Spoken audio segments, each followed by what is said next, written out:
ఈ అరటికాయ వేపుడు చేసుకుంటున్నాను సాంబార్ కారం వేసి. అరటికాయ ముక్కలు కోసి పెట్టుకున్నాను సన్నగా. లేటుగా వండుకోవాలంటే ఉప్పు వేసి నీళ్ళు వేసి పెట్టుకోవాలి. ఇప్పుడే వండుతా కాబట్టి కొంచెం నూనెలో జీలకర్ర వేస్తాను. నూనె కాగింది. ఈ కట్ చేసుకున్న ముక్కలు దీంట్లో వేసుకున్నాను.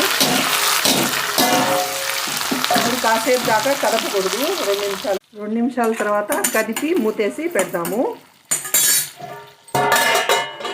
దగ్గరుండి మనం క్రిస్పీ అయ్యేదాకా వేయించుకోవాలి. సగం క్రిస్పీ అయిన తర్వాత ఉప్పు వేసుకోవాలి. ఇప్పుడు బాగా వేయించుకున్నాము. దగ్గరుండి కొంచెం ఉప్పు వేసుకున్నాము.